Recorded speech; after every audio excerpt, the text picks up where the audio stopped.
NBC 26 live at 5. Hundreds of people are sharing the spirit of Christmas through a hot meal. And a 9-year-old boy saves his family in an early morning Christmas fire that could have turned deadly. And lights with a purpose. How these flashing bulbs are making the holidays a little brighter for those in need. Hello and happy holidays. I am Raquel Amelno. We begin tonight with a weather alert. Rain has been falling most of the day, and now as the temperatures are dropping, travel could get tricky. Meteorologist Matt Hoffman joins us now. Matt, what is heading our way? Well, Raquel, we have kind of a wintry mess that's just to our south and west in Green Bay. Right now, things are quiet in the city. It's 37 degrees, but just to the south and west, we have a mixture of snow, freezing rain, sleet, and just plain rain in the green shaded areas. This whole batch is moving to the north and to the east, so this will move on through over the next few hours. Could start off as some snow, a little bit of a wintry mix, maybe a quick accumulation, especially north of Green Bay and the Fox Valley, before we see this all finally change over to rain by mid-evening. Here's a look at temperatures where we're seeing those readings closer to freezing. That's where we're likely going to have more of a wintry mix. But as warmer air moves on in, all this will be changed over to rain by the next few hours by later this evening. Freezing rain advisory continues until 6 p.m. That winter weather advisory to the north will continue until 6 a.m. tomorrow morning. So we'll have a little bit of a lull at times later this evening, but more rain is on the way for tonight. Some heavy rain, maybe even some thunder. We'll talk more about that coming up. Well, a 9-year-old boy is being called a hero tonight after he saved his family from an early morning fire. The blaze broke out at a duplex on the 400 block of South Park Avenue in Fond du Lac. Fond du Lac firefighters say the boy saw smoke and woke up his parents. It was his quick thinking that saved them because the crews say the first floor didn't have working smoke detectors. The upstairs neighbors weren't home at the time.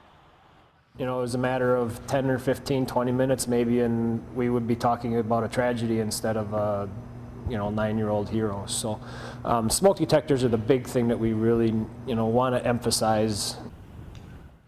No one was hurt, and the cause of that fire is under investigation tonight. Well, hundreds of people getting a hot Christmas meal who otherwise would have had to go without. NBC 26's Pafua Yang was there, and she joins us now with more. The new community shelter is expecting to feed 100 to 200 people this Christmas.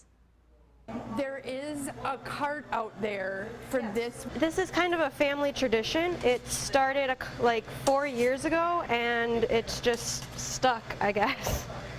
For many families, Christmas is about the gifts. Seeing the people's faces and just how grateful they are, it just means the world to me. It's one of the most amazing things. But for the Shea family, it's about something else. This is what Christmas means. It's a time to give, not just to receive gifts. Our families are here with us, and gives us a chance to get together and have the children get that spirit.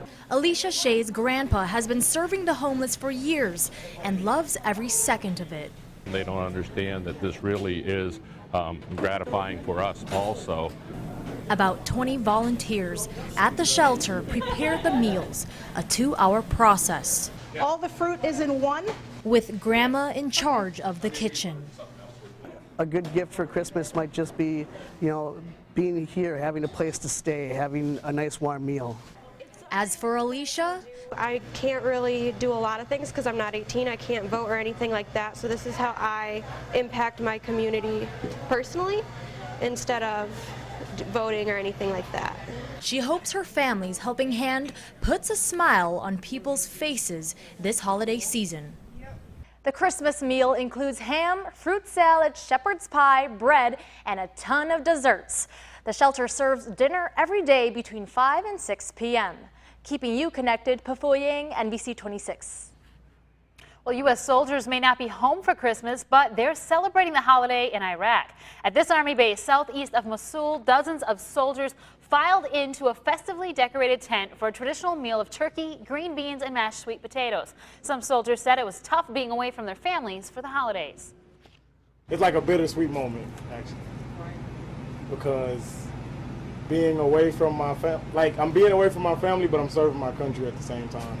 You know, making sure the soldiers eat Christmas dinner, making it feel like home for everybody. Around 5,000 U.S. soldiers are currently in northern Iraq, assisting and advising Iraqi forces participating in the offensive to recapture Mosul from ISIS. And we've brought you 12 stories leading up to Christmas for the past 2 weeks. And tonight, we show you how the Christmas spirit has touched lives right here in our community. We start in one Door County town where Christmas almost didn't happen for some. After 12 people lost everything in a fire last Sunday, the community immediately took action, giving them a Merry Christmas. NBC 26's Marissa DiCandido has a story from Brussels. On Christmas Eve, this group of elves, you could call them, are helping make Christmas wishes come true. I don't know that the families know that we actually bought just about everything on their wish list. And we just felt that it was, just necessary for us to step forward and do something. These 12 people lost their homes and everything they owned in Sunday's fire in the town of Union. I just stopped when they said, there's a fire, we all have to get out. But tonight their community wants to give them a gift, or 2, or 10. It really enforces the community that we live in. This is not the first time that the community has stepped forward. We do have a lot of very generous people in our community. Between the Brussels Union Gardner Fire Department and the community, they raised just under $10,000 in unsolicited donations to make sure these families have a Merry Christmas. Every time they said something, I was just in awe and amazed at how this community has come out in support of us. Okay. And it feels really good. And the fire department also honoring 14-year-old Heather Hamilton, who knocked on every one of her neighbors' doors to save them from that fire. I was very shocked and not thinking that it's actually happening, and I'm I need to get everybody out because their lives matter. For some of these victims, it's almost too much to take in. I was thinking, don't cry, Mom, because when you cry, I cry. But all have one message for their community. Because even in the face of tragedy, the Christmas spirit shines through. In Brussels, I'm Marissa DiCandido, NBC 26. Now, Pope Francis delivered his Christmas Day blessing to a packed crowd at St. Peter's Square at the Vatican today. The Pope wished Christmas peace for people scarred by wars and those who lost loved ones to terrorism. Francis also prayed for those suffering through the Syrian war and pressed the international community for a negotiated solution.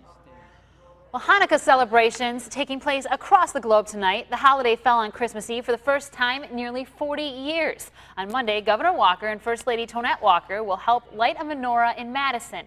Hanukkah is an 8-day holiday commemorating the rededication of the Holy Temple in Jerusalem. Well, still ahead here on NBC 26, when you think Christmas, many times holiday lights come to mind. But some neighbors are taking that tradition and making Christmas a little brighter for those in need. But first, what is the weather looking like for the start of the week? Your forecast is coming up next.